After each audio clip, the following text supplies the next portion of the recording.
दोस्तों जैसा कि आपको पता है कि आपका एग्जामिनेशन 17 अगस्त से स्टार्ट होने वाला है और साइंस दोस्तों उसमें 25 नंबर के आते हैं। तो बहुत ही बेहतरीन सी सीरीज हम स्टार्ट कर रहे हैं। आप लोग का साथ चाहिए, बहुत ज़्यादा लाइक एंड शेयर कीजिएगा।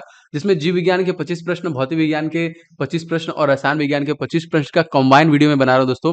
जिसमें आपको 75 टोटल प्रश्न आपको मिलेंगे और ये पार्ट आपको टिल द एग्जामिनेशन मिलते रहेंगे। एंड बहुत सारे प्रीवियस ईयर क्वेश्चन और एक्सपेक्टेड क्वेश्चन को इसमें डाला गया है, प्लस उसके डिटेल को भी आपको बताया जाएगा।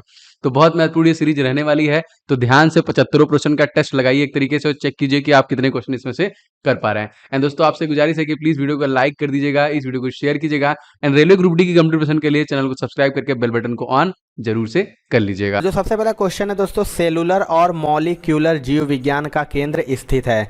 देखिए आपको बताया आरआरबी गोरखपुर में एएसएम परीक्षा 2002 में ये क्वेश्चन आया था। तो इसके राइट आंसर की बात करें दोस्तों, इसका राइट आंसर हो जाएगा ऑप्शन नंबर डी यानी हैदराबाद। जो सेलुलर और मॉलिक्यूलर जीव विज्ञान केंद्र कहाँ पर स्थित है, तो हैदराबाद में स्थित है। ये कोशिकी एवं आणविक जीव विज्ञान का केंद्र है जो कोशिका के सूक्ष्म अध्ययन की सुविधा प्रदान करता है। अगला क्वेश्चन देख लेते हैं, centre for DNA fingerprint and diagnostic centre कहाँ पर स्थित है। ये भी बहुत अच्छा क्वेश्चन 2002 में पूछा गया दोस्तों। तो इसका भी राइट आंसर हो जाएगा दोस्तों ऑप्शन नंबर ए यानी हैदराबाद में। सेंटर फॉर डीएनए फिंगरप्रिंट भी हैदराबाद में ही स्थित है। चलिए अगला क्वेश्चन देख लेते हैं। अगला जो क्वेश्चन है, जंतु कोशिका पादप कोशिका से भिन्न होती है क्योंकि। चार ऑप्शन आपके पास है, बताना है कि जंतु कोशिका पादप कोशिका से भिन्न क्यों होती है। तो इसका जो राइट आंसर हो जाएगा दोस्तों ऑप्शन नंबर ई हो जाएगा, यानी जंतु कोशिका पादप कोशिका से भिन्न होती है क्योंकि कोशिका भित्ति नहीं होती है, इसमें हरित लवक नहीं होते हैं, तारक केंद्रक होते हैं और हीमोग्लोबिन भी होते हैं। चलिए अगला क्वेश्चन देख लेते हैं दोस्तों, निम्नलिखित में से किसने यह मूल अवधारणा प्रस्तुत की थी कि सभी जीव कोशिकाओं से बने हुए हैं। ये आरआरबी कोलकाता में 2002 में पूछा है। तो इसके राइट आंसर बात करें, इसका चार ऑप्शन आपके पास दिया हुआ है, लुई पाश्चर है, रॉबर्ट हुक है, एमजे थॉटसन है, उपर्युक्त दोनों है। तो इसका राइट आंसर हो जाएगा ऑप्शन नंबर डी यानी रॉबर्ट हुक और एमजे थ्लाइडेन ने मूल अवधारणा प्रस्तुत की थी कि सभी जीव कोशिकाओं से बने हुए हैं और इसकी खोज उन्होंने 1839 में किया था दोस्तों। चलिए अगला क्वेश्चन देख लेते हैं, निम्नलिखित में से कौन सा शरीर के ऊतकों की वृद्धि विकास में सुधार के लिए महत्वपूर्ण है। चार ऑप्शन आपके पास है, बताना है कि शरीर के ऊतकों की वृद्धि और विकास के सुधार के लिए कौन महत्वपूर्ण है। तो इसका राइट आंसर हो जाएगा दोस्तों ऑप्शन नंबर ए यानी प्रोटीन। प्रोटीन जो कि कोशिकाओं तथा ऊतकों के संरचनात्मक भाग बनाते हैं तथा शरीर के ऊतकों की वृद्धि विकास व सुधार के लिए महत्वपूर्ण होते हैं। अगला क्वेश्चन देखते हैं दोस्तों, प्रोटीन के निर्माण में आधारभूत इकाई होते हैं। चार ऑप्शन आपके पास है, बताना है कि प्रोटीन के निर्माण के आधारभूत इकाई क्या होते हैं। तो इसका राइट आंसर हो जाएगा ऑप्शन नंबर ए यानी एमिनो अम्ल। प्रोटीन के निर्माण में आधारभूत इकाई एमिनो अम्ल होते हैं। प्रोटीन वास्तव में एमिनो एसिड की श्रृंखला ही होता है।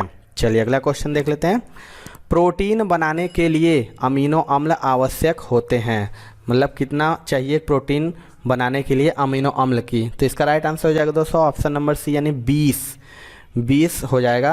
प्रोटीन बनाने के लिए 20 प्रकार के अमीनो अम्ल आवश्यक होते हैं। इनमें से 10 का संश्लेषण लीवर के द्वारा होता है तथा 10 को आहार में उपस्थित होना जरूरी होता है। चलिए अगला क्वेश्चन देखते हैं, एमिनो अम्ल मिलते हैं। चार ऑप्शन में है आपके पास, बताना है कि एमिनो अम्ल इसमें से कहाँ मिलते हैं। तो इसका राइट आंसर हो जाएगा ऑप्शन नंबर डी यानी प्रोटीन में। प्रोटीन वस्तुतः एमिनो अम्लों से ही बने होते हैं। मानव शरीर को लगभग 20 प्रकार के एमिनो अम्लों की आवश्यकता होती है, जिसमें से 10 का मानव शरीर स्वयं संश्लेषण कर लेता है, शेष 10 उसे भोजन द्वारा प्राप्त होते हैं। अगला क्वेश्चन देखते हैं, आनुवंशिकी उत्परिवर्तन किसमें होता है। चार ऑप्शन है आपके पास, बताना है कि जो आनुवंशिकी उत्परिवर्तन होता है वो किस में होता है। तो इसका राइट आंसर हो जाएगा दोस्तों ऑप्शन नंबर सी यानी क्रोमोसोम में आनुवंशिकी उत्परिवर्तन क्रोमोसोम में होता है। जीवधारियों की एक पीढ़ी से दूसरी पीढ़ी में विभिन्न लक्षणों के प्रेषण या संरक्षण को आनुवंशिकता कहते हैं।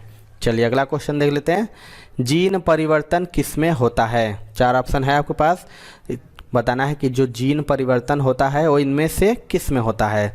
तो इसका राइट आंसर हो जाएगा ऑप्शन नंबर ए यानी डीएनए में ही जीन परिवर्तन होता है। डीएनए में आनुवंशिक विशेषताएं जीन के ही कारण होती हैं। दोस्तों आपके अपकमिंग एग्जाम्स के लिए जीके एंड साइंस के बहुत ही इंपॉर्टेंट ई बुक्स मैं आपके लिए लेके आ रहा हूं दोस्तों। इसमें जीके के टॉपिक वाइज, जी हाँ दोस्तों, आप पूरा topic wise GK and static GK cover कर सकते हैं। 70 ज्यादा टॉपिक मैंने कवर किए, इससे बाहर आपका नहीं जाने वाला है, सब कुछ इसमें कवर हो जाएगा ऑल इन वन दोस्तों, इसलिए मैंने इसका नाम रखा है। एक सिंगल ई बुक से आप सारे के सारे, आपको इधर उधर कहीं भी भटकना नहीं है, सिंगल ई बुक में सारे के सारे टॉपिक डाल दिए गए। बहुत मेहनत दोस्तों मैंने इसे बनाया है, आप इसे ले सकते हैं, डिस्क्रिप्शन बॉक्स में लिंक है और निश्चित तौर पे आपको सब कुछ यहां से रिवीजन करना है एंड कवर करना है। तो इस ई बुक का लिंक डिस्क्रिप्शन बॉक्स में मिल जाएगा। एंड सेकंड दोस्तों है आपका साइंस का 1000 क्वेश्चन, जो निश्चित तौर पे आपके परीक्षा में पूछे जाएंगे और ऐसे प्रश्न जो बार बार आपके परीक्षा में पूछे गए जीव विज्ञान, रसायन विज्ञान और भौतिक विज्ञान से, जो कि कंप्लीट डिटेल के साथ है, आप सारे प्रश्न डिटेल के साथ देख सकते हैं। तो ये दोनों ई बुक बहुत ही ज्यादा इंपॉर्टेंट, निश्चित तौर पे आपको लेना चाहिए। ये वाला बुक दोस्तों 35,000 से ज्यादा स्टूडेंट ले चुके हैं, अगर आपने अभी तक नहीं लिया है तो फटाफट ले लीजिए। सभी ई बुक्स का लिंक डिस्क्रिप्शन बॉक्स मैंने दे दिया है और आने वाले एग्जामिनेशन में कंप्लीट प्रिपरेशन कीजिए दोस्तों, निश्चित तौर पर आपको बहुत फायदा होगा क्योंकि इसमें बहुत मेहनत किया है मैंने। अगला क्वेश्चन देख लेते हैं। डीएनए संश्लेषण का प्रतिपादन किसने किया था? मोस्ट इंपॉर्टेंट है, देख लीजिए, 2 बार एग्जाम में आया भी हुआ है 2007 में। तो आपको बताना है कि जो डीएनए का संश्लेषण प्रतिपादन किया था किसने किया था। इसका राइट आंसर हो जाएगा ऑप्शन नंबर ए यानी कॉर्नबर्ग के द्वारा डीएनए का प्रतिपादन आर्थर कॉर्नबर्ग ने किया था। इसलिए इनको 1959 में चिकित्सा विज्ञान का नोबेल पुरस्कार भी मिला है दोस्तों। चलिए अगला क्वेश्चन देख लेते हैं। मानव शरीर में क्रोमोसोम की संख्या होती है। मानव शरीर में क्रोमोसोम की कितनी संख्या होती है? ये भी मोस्ट इंपॉर्टेंट है दोस्तों। तो इसका जो राइट आंसर हो जाएगा दोस्तों ऑप्शन नंबर ए यानी 46। मानव शरीर में क्रोमोसोम की संख्या 46 होती है। इसमें से 23 जोड़े होते हैं, 46 में से 23 जोड़े होते हैं, जिनमें से 22 जोड़ी गुणसूत्र ऑटोसोम तथा 23वां जोड़ा लिंग गुणसूत्र होता है। चलिए अगला क्वेश्चन देखते हैं। किसके द्वारा आनुवंशिकता के विज्ञान को आनुवंशिकी कहा गया है? आपको बताना है कि किसके द्वारा आनुवंशिकता के विज्ञान को आनुवंशिकी यानी जेनेटिक्स कहा गया है। इसकी राइट आंसर बात करें, इसका राइट आंसर हो जाएगा ऑप्शन नंबर डी यानी डब्ल्यू वाटसन के द्वारा ही ये कहा गया है कि आनुवंशिकता के विज्ञान को आनुवंशिकी का नाम डब्ल्यू वाटसन ने वर्ष 1906 में दिया था। आनुवंशिक लक्षणों के पीढ़ी दर पीढ़ी संरक्षण की विधियों और कारणों के अध्ययन को आनुवंशिकी कहते हैं। चलिए अगला क्वेश्चन देख लेते हैं। आरएनए का मुख्य कार्य क्या है? मोस्ट इंपॉर्टेंट क्वेश्चन है दोस्तों, ये भी बताना है कि आरएनए का मुख्य कार्य क्या है। तो इसका राइट आंसर हो जाएगा दोस्तों ऑप्शन नंबर बी यानी प्रोटीन संश्लेषण में सहायता करना आरएनए का मुख्य कार्य है। अगला क्वेश्चन देख लेते हैं। राइबोसोम का मुख्य कार्य क्या है? ये भी बहुत अच्छा क्वेश्चन है, बताना है कि जो राइबोसोम का मुख्य कार्य क्या है। इसका राइट आंसर हो जाएगा दोस्तों ऑप्शन नंबर सी यानी प्रोटीन का संश्लेषण। राइबोसोम आरएनए तथा प्रोटीन का ही बना होता है दोस्तों। कोशिका में यह प्रोटीन संश्लेषण का स्थान होता है। यह या तो कोशिका में मुक्त अवस्था में पाए जाते हैं या अंतः परद्रव्यी जालिका अथवा नाभिक कला के साथ संयुक्त होते हैं। अगला क्वेश्चन देख लेते हैं। आत्महत्या की थैली किसे कहा जाता है? मोस्ट रिपीटेड क्वेश्चन है दोस्तों। आत्महत्या की थैली किसे कहा जाता है? तो इसका राइट आंसर हो जाएगा ऑप्शन नंबर सी यानी लाइसोसोम को आत्महत्या की थैली कहा जाता है। इसकी खोज की बात करें दोस्तों तो सी डी डुवे हैं इसकी खोज की थी। इसका कार्य होता है कोशिकाओं के अंदर अनावश्यक पदार्थों का विघटन करना। अगला क्वेश्चन देख लेते हैं दोस्तों। निम्नलिखित में से हरगोविंद खुराना को किस आविष्कार के लिए सम्मानित किया गया? बहुत ही अच्छा क्वेश्चन है, मोस्ट इंपॉर्टेंट। इलाहाबाद आरआरसी में पूछा गया 2008 में कि हरगोविंद खुराना को किस आविष्कार के लिए सम्मानित किया गया है। राइट आंसर हो जाएगा ऑप्शन नंबर बी यानी प्रोटीन संश्लेषण। हरगोविंद खुराना जो कि भारतीय मूल के अमेरिकी वैज्ञानिक हैं, जिन्हें आनुवांशिक कोड की व्याख्या करने तथा प्रोटीन संश्लेषण में जीनों के कार्य निर्धारण हेतु 1968 में MW निरेनबर्ग तथा RW हॉली के साथ संयुक्त रूप से चिकित्सा के नोबेल पुरस्कार से भी सम्मानित किया गया है। दोस्तों आपसे एक क्वेश्चन पूछ सकता है, डॉक्टर हफीज खुराना को किसके लिए नोबेल पुरस्कार मिला था दोस्तों? तो आप बता सकते हैं जेनेटिक कोड की खोज के लिए। चलिए अगला क्वेश्चन देख लेते हैं। DNA का मूल मात्रक क्या है? इसके राइट आंसर बात करें, इसका राइट आंसर हो जाएगा ऑप्शन नंबर सी यानी न्यूक्लियोटाइड्स DNA का मूल मात्रक है। DNA की प्रत्येक चक्करदार रचना में 10 न्यूक्लियोटाइड्स पाए जाते हैं। प्रत्येक न्यूक्लियोटाइड्स नाइट्रोजनी क्षार, पेंटोज शुगर और फास्फोरिक अम्ल का बना होता है। दोस्तों अगर आपको वीडियो पसंद आ रहा हो तो एक लाइक ज़रूर कर दीजिएगा। दोस्तों चैनल पे हमारे नए हैं तो चैनल को ज़रूर सब्सक्राइब करके हमारे चैनल के साथ बने रहिए, क्योंकि हम ग्रुप डी की लगातार तैयारी करा रहे हैं, जिससे आपको आने वाले आगामी ग्रुप डी परीक्षाओं में बहुत ही हेल्प मिलेगी। चलिए दोस्तों अगला देख लेते हैं क्वेश्चन क्या है। DNA संरचना का मॉडल किसने दिया था? ये भी रिपीटेड क्वेश्चन है दोस्तों। DNA की संरचना का मॉडल किसने दिया था? इसका राइट आंसर हो जाएगा ऑप्शन नंबर डी यानी वाटसन और क्रिक के द्वारा वर्ष 1953 में प्रसिद्ध विज्ञान पत्रिका नेचर में छपे एक लेख में जेम्स वाटसन तथा फ्रांसिस क्रिक ने पहली बार DNA की द्विकुंडलाकार संरचना का मॉडल प्रस्तुत किया था। अगला क्वेश्चन देख लेते हैं दोस्तों। एकल स्टैंडर्ड वाले DNA अणु कहाँ मिलते हैं? 4 ऑप्शन है आपके पास, बताना है कि एकल जो स्टैंडर्ड वाले अणु होते हैं वो कहाँ मिलते हैं। इसका जो राइट आंसर हो जाएगा ऑप्शन नंबर डी यानी बैक्टीरियोफेज में। चलिए अगला क्वेश्चन देख लेते हैं दोस्तों। निम्न में से कौन सी जांच एक बच्चे के पिता का निर्धारण करती है? बहुत ही अच्छा क्वेश्चन है, सिकंदरा 2006 में पूछा गया है कि जांच के लिए एक बच्चे का पिता का निर्धारण कौन सी जांच के द्वारा किया जाता है? तो इसका राइट आंसर हो जाएगा ऑप्शन नंबर सी यानी DNA फिंगरप्रिंट के जांच एक बच्चे के पिता का पितृत्व निर्धारण करती है। अगला क्वेश्चन देख लेते हैं। जीन का आकार कैसा होता है? 4 ऑप्शन है आपके पास, बताना है कि जो जीन होता है उसका आकार कैसा होता है। तो इसका राइट आंसर हो जाएगा ऑप्शन नंबर बी यानी सर्पाकार। जीन जो कि प्रत्येक कोशिका के गुणसूत्रों में विद्यमान वंशागति की इकाइयां होते हैं। प्रत्येक कोशिका में हजारों जीन होते हैं, जीन जो कि DNA के ही बने होते हैं। अगर इस जॉनसन नामक वैज्ञानिक ने सर्वप्रथम जीन का प्रयोग किया, यह सर्पाकार होता है। अगला क्वेश्चन देख लेते हैं। किसी आबादी में जीनों के कुल योग को क्या कहते हैं? 4 ऑप्शन है आपके पास, बताना है कि जो किसी आबादी में जीनों के कुल योग को क्या कहते हैं।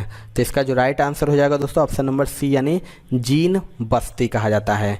किसी आबादी में जीनों के कुल योग को जीन बस्ती या जीन पूल कहते हैं। चलिए अगला क्वेश्चन देख लेते हैं। जेनेटिक इंजीनियरिंग तकनीक से निम्नलिखित में पहले किसे बनाया गया? 4 ऑप्शन आपके पास, बताना है कि जो जेनेटिक इंजीनियरिंग तकनीक से सबसे पहले क्या बनाया गया। तो इसका राइट आंसर हो जाएगा ऑप्शन नंबर ए यानी ट्रांसजेनिक बैक्टीरिया। जेनेटिक इंजीनियरिंग तकनीक से सर्वप्रथम ट्रांसजेनिक बैक्टीरिया को वर्ष 1973 में बनाया गया था, जबकि चूहे को इस विधि द्वारा वर्ष 1974 में बनाया गया था दोस्तों। चलिए अगला क्वेश्चन देख लेते हैं। लास्ट क्वेश्चन है दोस्तों। एक कोशिका साइटोप्लाज्म जिस झिल्ली से जुड़ी रहती है वह है? 4 ऑप्शन है आपके पास, बताना है कि एक कोशिका साइटोप्लाज्म जिस झिल्ली से जुड़ी रहती है उसे क्या कहते हैं। तो इसका राइट आंसर हो जाएगा दोस्तों ऑप्शन नंबर बी यानी प्लाज्मा झिल्ली। एक कोशिका साइटोप्लाज्म प्लाज्मा झिल्ली से जुड़ी रहती है।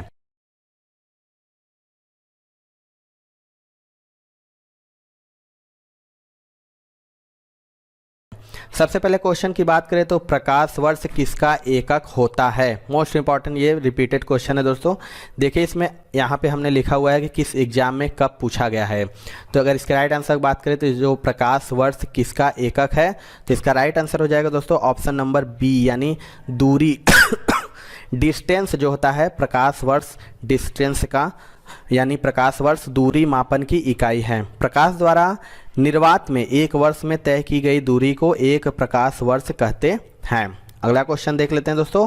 निम्नलिखित में से कौन समय की इकाई नहीं है? चार ऑप्शन है आपके पास, बताना है कि इनमें से कौन समय की इकाई नहीं है। तो इसका राइट आंसर बात करें तो इसका राइट आंसर हो जाएगा ऑप्शन नंबर ए यानी प्रकाश वर्ष। प्रकाश वर्ष दूरी की इकाई है। अगला क्वेश्चन देखते हैं दोस्तों। नूरी साल है, नूरी साल है। चार ऑप्शन आपके पास, बताना है कि इनमें से इसका राइट आंसर क्या होगा। तो इसके राइट आंसर बात करें दोस्तों, इसका राइट आंसर हो जाएगा ऑप्शन नंबर बी यानी जो नूरी साल है वह एक वर्ष में नूर का तय किया हुआ फैसला है। नूरी साल जिसे हम प्रकाश वर्ष या भी कहते हैं, प्रकाश द्वारा निर्वात में एक वर्ष में चली गई दूरी प्रकाश वर्ष यानी नूरी साल कहलाती है। चलिए अगला क्वेश्चन देख लेते हैं दोस्तों। एमकेएस प्रणाली में बल का एकक है। चार ऑप्शन आपके पास, बताना है कि जो एमकेएस प्रणाली में बल का एकक क्या होगा।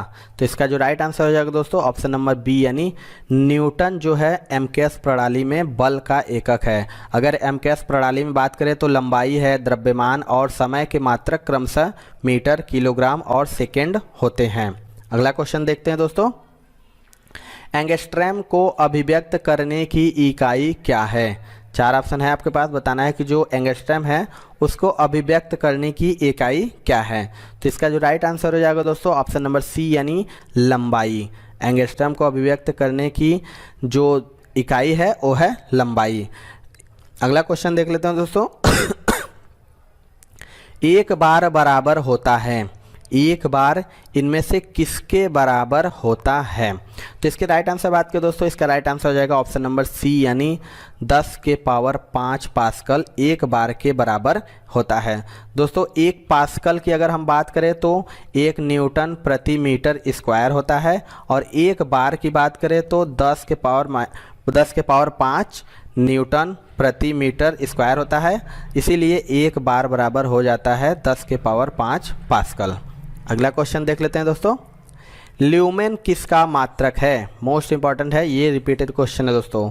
ल्यूमेन किसका मात्रक है। तो इसका जो राइट आंसर हो जाएगा दोस्तों ऑप्शन नंबर सी हो जाएगा ज्योति फ्लक्स।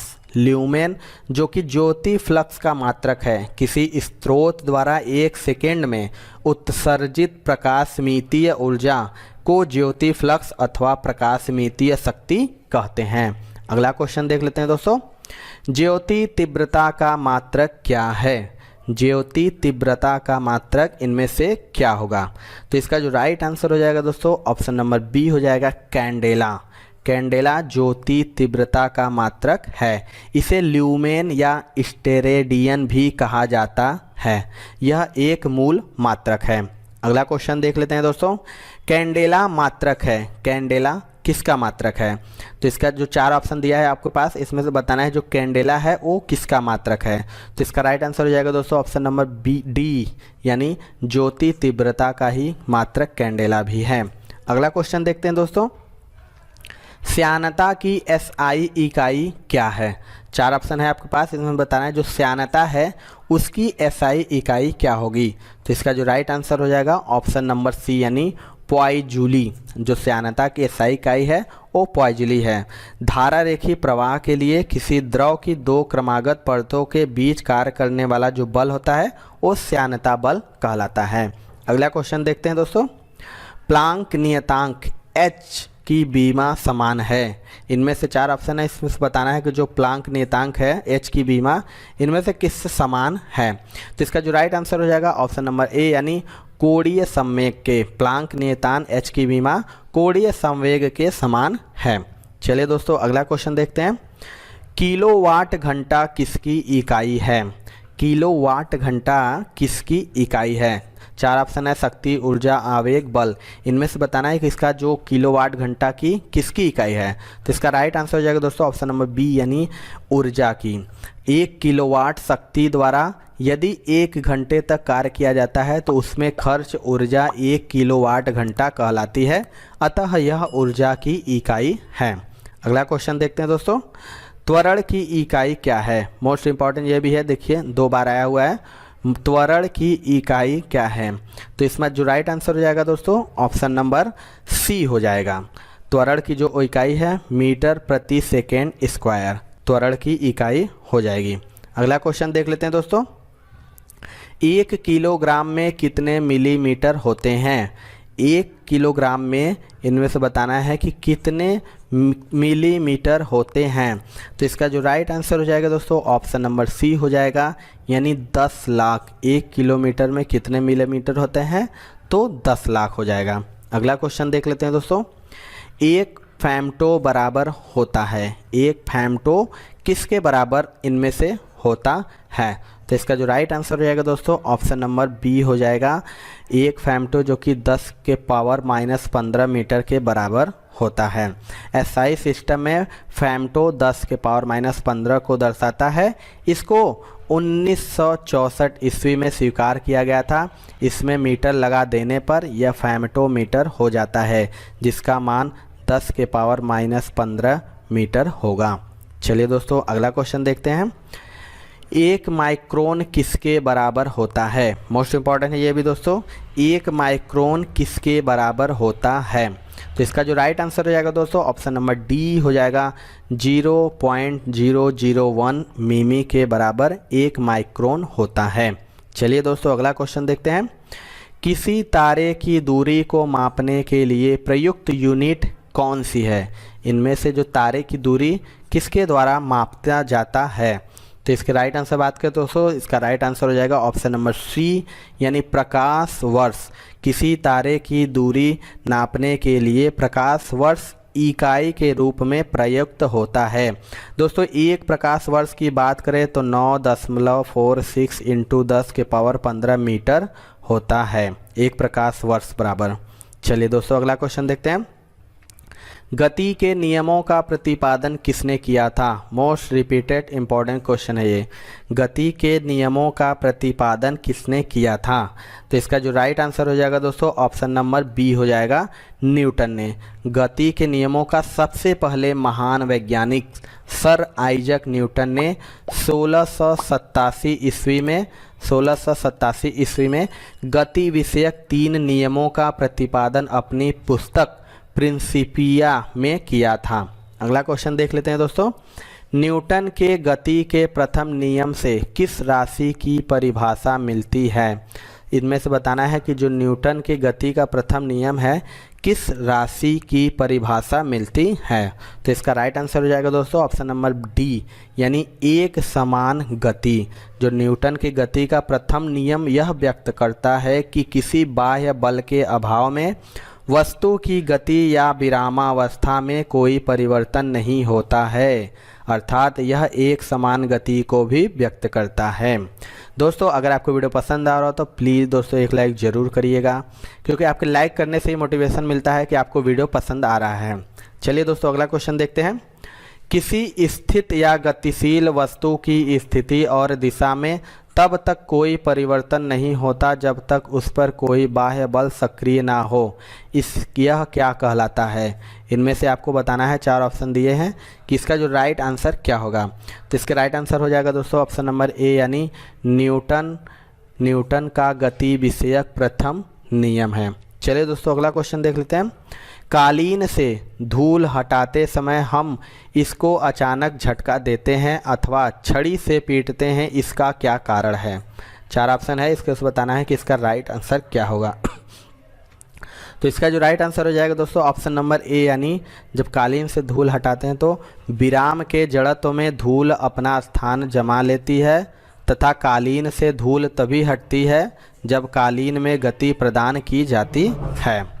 चलिए अगला क्वेश्चन देख लेते हैं दोस्तों। किसने कहा है एक पिंड विरामावस्था में तब तक रहेगा जब तक कि बाहरी बल पिंड पर कार्य नहीं करता है? इनमें से बताना है कि किसने कहा था कि एक पिंड विरामावस्था में तब तक रहेगा जब तक कि बाहरी बल पिंड पर कार्य नहीं करता है। तो इसका जो राइट आंसर हो जाएगा ऑप्शन नंबर डी हो जाएगा, न्यूटन। न्यूटन ने ये कहा है। न्यूटन ने बताया है कि यदि कोई वस्तु गतिशील है तो वह गतिशील ही रहेगी और यदि स्थिर है तो वह स्थिर ही रहेगी जब तक उस पर कोई बाह्य बल न लगाया जाए। इसको न्यूटन का स्थैतिक जड़त्व भी कहते हैं। अगला क्वेश्चन देख लेते हैं दोस्तों। एक गतिशील बस में अचानक ब्रेक लगाने से सवारी आगे की ओर झुक जाती है, यह किस नियम का पालन करता है? आप लोगों ने देखा होगा बस में जाते होंगे तो जो अचानक ब्रेक लगता है तो सवारी आगे की ओर झुक जाता है, यह किस नियम का प्रतिपादन करता है? तो इसका राइट आंसर हो जाएगा दोस्तों ऑप्शन नंबर ए, यानी न्यूटन के प्रथम नियम का। न्यूटन के अगर प्रथम नियम के अनुसार बात करें तो प्रत्येक वस्तु अपनी स्थिति को बनाए रखना चाहती है, अतः अचानक ब्रेक लगाने पर यात्री के शरीर का वह भाग जो गाड़ी के संपर्क में होता है विरामावस्था को प्राप्त कर लेता है, लेकिन उसका ऊपरी भाग अपनी गति को बनाए रखना चाहता है, इसलिए बस के रुकने पर यात्री आगे की ओर झुक जाते हैं। अगला क्वेश्चन देखते हैं दोस्तों। न्यूटन के गति का कौन सा नियम जड़त्व की व्याख्या करता है? मोस्ट इंपॉर्टेंट ये है क्वेश्चन दोस्तों, बताना है कि न्यूटन की गति का कौन सा नियम जड़त्व की व्याख्या करता है। तो इसका राइट आंसर हो जाएगा ऑप्शन नंबर ए, यानी जो न्यूटन का प्रथम नियम है वो जड़त्व की व्याख्या करता है। अगर गति का प्रथम नियम जड़त्व की व्याख्या करता है, इसके अनुसार किसी वस्तु की स्थिति या दिशा में बिना किसी बाह्य बल के परिवर्तन नहीं हो सकता है दोस्तों। अगला और लास्ट क्वेश्चन देख लेते हैं दोस्तों। एक वस्तु के जड़त्व की प्रत्यक्ष निर्भरता क्या है? 4 ऑप्शन है, इसमें से आपको बताना है कि एक वस्तु के जड़त्व की प्रत्यक्ष निर्भरता क्या है। तो इसका जो राइट आंसर हो जाएगा ऑप्शन नंबर ए हो जाएगा, यानी द्रव्यमान पर। जड़त्व की बात करें तो सदैव द्रव्यमान के सीधे यानी समानुपाती होता है। जड़त्व के अंतर्गत कोई वस्तु तब तक अपनी विरामावस्था में रहती है जब तक कि कोई बाह्य बल न आरोपित किया जाए।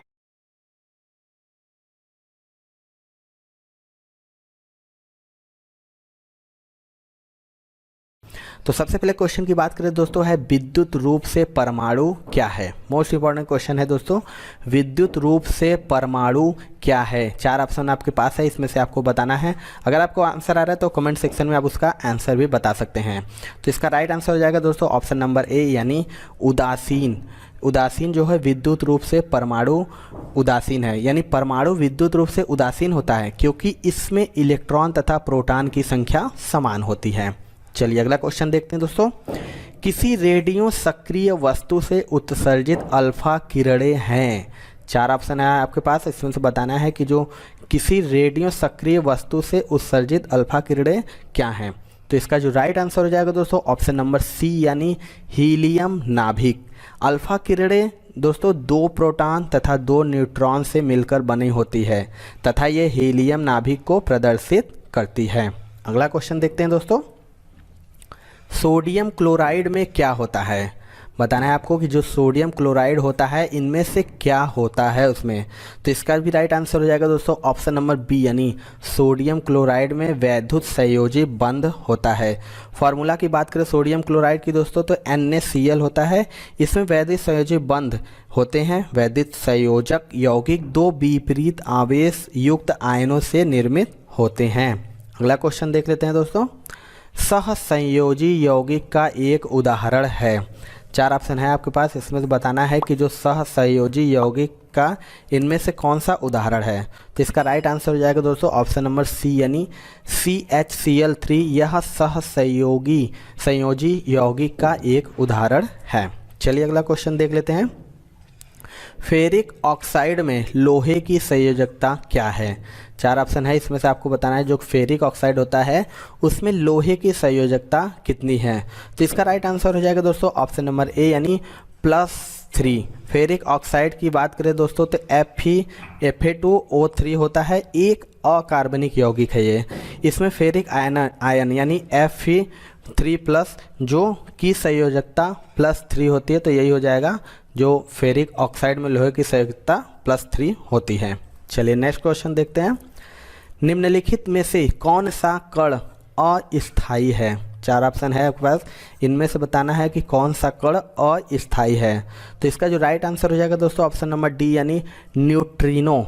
न्यूट्रिनो जो कि अस्थायी कण है। इलेक्ट्रॉन की बात करें, इलेक्ट्रॉन, प्रोटॉन और न्यूट्रॉन पदार्थ के स्थायी मूल कण हैं, जबकि पॉजिट्रॉन, न्यूट्रिनो, एंट्री न्यूट्रिनो तथा मेसान अस्थायी कण हैं। चलिए अगला क्वेश्चन देखते हैं दोस्तों। रासायनिक यौगिक की सबसे छोटी संभावी यूनिट क्या है? इनमें से आपको बताना है कि जो रासायनिक यौगिक है उसकी सबसे छोटी संभावी यूनिट क्या है। तो इसका राइट आंसर हो जाएगा दोस्तों ऑप्शन नंबर डी, यानी अणु। मॉलिक्यूल्स जो कि रासायनिक यौगिक की सबसे छोटी संभावी यूनिट है। अगर इसकी बात करें तो रासायनिक यौगिक दो या अधिक तत्वों से मिलकर बना होता है। ये तत्व रासायनिक तत्व से संयोजित होकर यौगिक अणु बनाते हैं। अगला क्वेश्चन देखते हैं दोस्तों, रासायनिक अभिक्रिया में निम्न प्रभावित होता है। इनमें से बताना है कि जो रासायनिक अभिक्रिया है इनमें से कौन सा प्रभावित होता है। तो इसका राइट आंसर हो जाएगा दोस्तों ऑप्शन नंबर ए यानी इलेक्ट्रॉन। प्रोटॉन तथा न्यूट्रॉन नाभिक में उपस्थित होते हैं तथा संयुक्त रूप से न्यूक्लियॉन कहलाते हैं, जबकि इलेक्ट्रॉन परमाणु की कक्षाओं में नाभिक का चक्कर लगाते हैं। रासायनिक अभिक्रियाओं में बाहरी कक्षाओं में स्थित इलेक्ट्रॉन भाग लेते हैं। नाभिक में उपस्थित प्रोटॉन तथा न्यूट्रॉन इसमें शामिल नहीं होते हैं। चलिए अगला क्वेश्चन देखते हैं दोस्तों, पानी आयनिक लवण का सुविलायक है क्योंकि। इनमें से बताना है कि जो पानी हमारा होता है वो आयनिक लवण का सुविलायक क्यों होता है। तो इसका राइट आंसर हो जाएगा दोस्तों ऑप्शन नंबर बी यानी उसका द्विध्रुव आघूर्ण अधिक होता है। चलिए दोस्तों अगला क्वेश्चन देख लेते हैं, रोलर बियरिंग का स्नेहक करने के लिए सामान्यतः निम्नलिखित स्नेहक की आवश्यकता होती है। इनमें से बताना है आपको कि इसका राइट आंसर क्या हो जाएगा। रोलर बियरिंग का स्नेहक करने के लिए सामान्यतः स्नेहक की आवश्यकता होती है। तो इसका राइट आंसर हो जाएगा ऑप्शन नंबर ए यानी अर्ध ठोस हो जाएगा। रोलर बियरिंग का स्नेहक करने के लिए सामान्यतः अर्ध ठोस स्नेहक की आवश्यकता पड़ती है, क्योंकि अर्ध ठोस दो बियरिंग के बीच की दूरी को कम करने का कार्य करता है। अगला क्वेश्चन देखते हैं दोस्तों, इलेक्ट्रॉन वहन करता है यानी इलेक्ट्रॉन क्या वहन करता है। इनमें से आपको बताना है कि इलेक्ट्रॉन क्या वहन करता है। तो इसका राइट आंसर हो जाएगा दोस्तों ऑप्शन नंबर ए यानी एक यूनिट ऋणावेश। इलेक्ट्रॉन जो कि एक यूनिट ऋणावेश वहन करता है, जबकि प्रोटॉन एक यूनिट धनावेश वहन करता है, और हीलियम की बात करें तो परमाणु का नाभिक 2 यूनिट धनावेश वहन करता है। चलिए दोस्तों अगला क्वेश्चन देखते हैं, पिंडों को आवेशित करने के लिए जिम्मेदार कारक क्या है। इनमें से पिंडों को आवेशित करने के लिए जिम्मेदार कारक क्या है। तो इसका जो राइट आंसर हो जाएगा दोस्तों ऑप्शन नंबर ए यानी इलेक्ट्रॉनों का अंतरण। इलेक्ट्रॉनों का अंतरण पिंडों को आवेशित करने के लिए उत्तरदायी होता है, जिस परमाणु से इलेक्ट्रॉन का ह्रास होता है। अगला क्वेश्चन देखते हैं दोस्तों, एक प्रोटॉन ऊपर की ओर धारा का वहन करने वाले एक ऊर्ध्वाधर कंडक्टर की ओर क्षैतिज गतिमान होता है, यह विक्षेपित होगा। इनमें से आपको बताना है राइट आंसर क्या होगा। तो इसका राइट आंसर हो जाएगा दोस्तों ऑप्शन नंबर सी यानी दाईं ओर। जो बायो सेवर्ट के नियम से ऊर्ध्वाधर धारावाही चालक के चारों ओर एक चुंबकीय क्षेत्र उत्पन्न होगा, जिसकी दिशा दाहिनी ओर होगी, अतः प्रोटॉन दाईं ओर विक्षेपित होगा। चलिए अगला क्वेश्चन देखते हैं दोस्तों, किसी तत्व के गुणों को प्रदर्शित करता है। इनमें से बताना है कि किसी तत्व के गुणों को कौन प्रदर्शित करता है। तो इसका राइट आंसर हो जाएगा ऑप्शन नंबर ए यानी परमाणु क्रमांक। परमाणु क्रमांक की संख्या परमाणु में उपस्थित प्रोटॉनों की संख्या के बराबर होती है तथा प्रोटॉनों की संख्या इलेक्ट्रॉनों की संख्या के बराबर होती है, अतः किसी तत्व के गुणों को परमाणु क्रमांक द्वारा ज्ञात किया जाता है। चलिए अगला क्वेश्चन देखते हैं, किसी तत्व के परमाणु में 10 इलेक्ट्रॉन, 10 प्रोटॉन और 12 न्यूट्रॉन है, उस तत्व का परमाणु भार कितना है। तो आपके पास 4 ऑप्शन है, इसमें से बताना है कि कितना होगा। तो इसका जो राइट आंसर हो जाएगा दोस्तों ऑप्शन नंबर बी यानी 22 हो जाएगा। कैसे हो जाएगा, तो किसी तत्व का परमाणु भार बराबर होता है प्रोटॉन की संख्या प्लस न्यूट्रॉनों की संख्या, यानी प्रोटॉन की संख्या 10 है, न्यूट्रॉन की संख्या 12 है, तो इसी तरह हो जाएगा 12 10 22 हो जाएगा तत्व का परमाणु भार। चलिए अगला क्वेश्चन देखते हैं, किसी तत्व के पारमाणविक भार को किसमें व्यक्त किया जाता है। मोस्ट इंपॉर्टेंट ये क्वेश्चन है दोस्तों, मैक्सिमम रिपीटेड है, किसी तत्व के परमाणविक भार को किसमें व्यक्त किया जाता है। तो इसका जो राइट आंसर हो जाएगा दोस्तों ऑप्शन नंबर डी हो जाएगा AMU, यानी तत्वों के परमाणविक भार को AMU में लिखा जाता है। AMU का तात्पर्य होता है एटॉमिक मास यूनिट। अगला क्वेश्चन देखते हैं दोस्तों, किसी तत्व के परमाणु की दूसरी कक्षा में इलेक्ट्रॉनों की अधिकतम संख्या हो सकती है। तो किसी तत्व के परमाणु की दूसरी कक्षा में अधिकतम इलेक्ट्रॉनों की संख्या कितनी हो सकती है? तो इसका राइट आंसर हो जाएगा दोस्तों ऑप्शन नंबर ए यानी 8 हो सकती है। अगर परमाणु के ऊर्जा स्तर यानी कक्षा को n से निरूपित किया जाए तो किसी कक्षा में इलेक्ट्रॉनों की अधिकतम संख्या 2xn² होगी, अतः द्वितीय कक्षा में इलेक्ट्रॉनों की अधिकतम संख्या 8 होगी दोस्तों। अगला क्वेश्चन देख लेते हैं। संतुलित रासायनिक समीकरण में अभिकारक पक्ष व उत्पाद पक्ष में किसकी संख्या समान होती है? इनमें से बताना है कि किसकी संख्या समान होती है। तो इसका राइट आंसर हो जाएगा दोस्तों ऑप्शन नंबर सी यानी परमाणु। आपको बता दें कि संतुलित रासायनिक समीकरण में दोनों तरफ परमाणुओं की संख्या समान होनी चाहिए। अगला क्वेश्चन देख लेते हैं दोस्तों। तत्वों और यौगिक के अणुओं को किसके द्वारा दर्शाया जा सकता है? 4 ऑप्शन है, इसमें से बताना है कि तत्वों और यौगिक के अणुओं को किसके द्वारा दर्शाया जा सकता है। तो इसका राइट आंसर हो जाएगा दोस्तों ऑप्शन नंबर ए यानी रासायनिक सूत्र के द्वारा। तत्वों और यौगिकों के अणुओं को रासायनिक सूत्र द्वारा दर्शाया जा सकता है। चलिए अगला क्वेश्चन देख लेते हैं। तत्वों का सबसे पहले वर्गीकरण किसने किया था? Most important and repeated question है दोस्तों कि तत्वों का सबसे पहले वर्गीकरण इनमें से किसने किया था? तो इसका राइट आंसर हो जाएगा दोस्तों ऑप्शन नंबर डी यानी डॉबेराइनर ने तत्वों का सबसे पहले वर्गीकरण किया था। अगर बात करते हैं किस सन में किया था तो 1817 ईस्वी में तत्वों का वर्गीकरण किया था डॉबेराइनर ने, और मेंडलीफ ने आवर्त सारणी 1869 ईस्वी में बनाई थी जिसमें तत्वों को परमाणु भार के आधार पर व्यवस्थित किया गया था। अगला क्वेश्चन देख लेते हैं। आधुनिक आवर्त सारणी आधारित है, आपको बताना है जो आधुनिक इसमें आवर्त सारणी है वो किस पर आधारित है? तो इसका राइट आंसर हो जाएगा ऑप्शन नंबर सी यानी परमाणु क्रमांक पर। आधुनिक आवर्त यानी जिसे हम पीरियोडिक बोलते हैं तत्वों के परमाणु क्रमांक पर आधारित है। आधुनिक आवर्त नियम के अनुसार तत्वों के भौतिक तथा रासायनिक गुण उसके परमाणु क्रमांकों के आवर्ती फलन होते हैं। इसका प्रतिपादन कब हुआ था पूछ सकता है, तो 1913 में ब्रिटिश वैज्ञानिक मोजले ने किया था। चलिए अगला क्वेश्चन देख लेते हैं। आवर्त सारणी में सर्वाधिक इलेक्ट्रॉन बंधुता वाला तत्व कौन सा है? 4 ऑप्शन है, इसमें बताना है कि जो आवर्त सारणी है उसमें सर्वाधिक इलेक्ट्रॉन बंधुता वाला तत्व कौन सा है? तो इसका राइट आंसर हो जाएगा ऑप्शन नंबर बी यानी क्लोरीन का। क्लोरीन आवर्त सारणी में समूह 17 में पाया जाता है। इसका रासायनिक तत्व परमाणु संख्या के साथ 17 है तथा प्रतीक चिन्ह Cl हो जाएगा। चलिए अगला क्वेश्चन देख लेते हैं दोस्तों। आवर्त सारणी का दीर्घ रूप निम्नलिखित के फलन के रूप में तत्व गुण धर्म पर आधारित होता है। इसके राइट आंसर की बात करें दोस्तों, इसका राइट आंसर हो जाएगा ऑप्शन नंबर डी यानी परमाणु संख्या। तत्व के रासायनिक व भौतिक गुण परमाणु संख्या के आवर्ती फलन होते हैं, अतः आवर्त सारणी का दीर्घ रूप परमाणु संख्या के समानुपाती होता है। चलिए अगला क्वेश्चन देख लेते हैं। अगला जो क्वेश्चन है दोस्तों, जर्मेनियम क्रिस्टल में आबंध है। इनमें बताना है कि जर्मेनियम क्रिस्टल में आबंध क्या है। तो इसका राइट आंसर हो जाएगा दोस्तों ऑप्शन नंबर बी यानी सहसंयोजी। जर्मेनियम क्रिस्टल में आबंध है सहसंयोजी। जैसे सिलिकॉन तथा जर्मेनियम आवर्त सारणी के IV खंड में स्थित है। यह कार्बन तत्वों का समूह भी है। इस समूह के तत्वों की विशेषता है कि तत्वों का प्रत्येक परमाणु बंध बनने के लिए अपने निकटवर्ती परमाणु से 4 इलेक्ट्रॉन को साझा करता है। अगला क्वेश्चन देख लेते हैं दोस्तों, और लास्ट क्वेश्चन है दोस्तों, वह सबसे छोटा कण जिसमें उस तत्व के सभी गुण विद्यमान हो।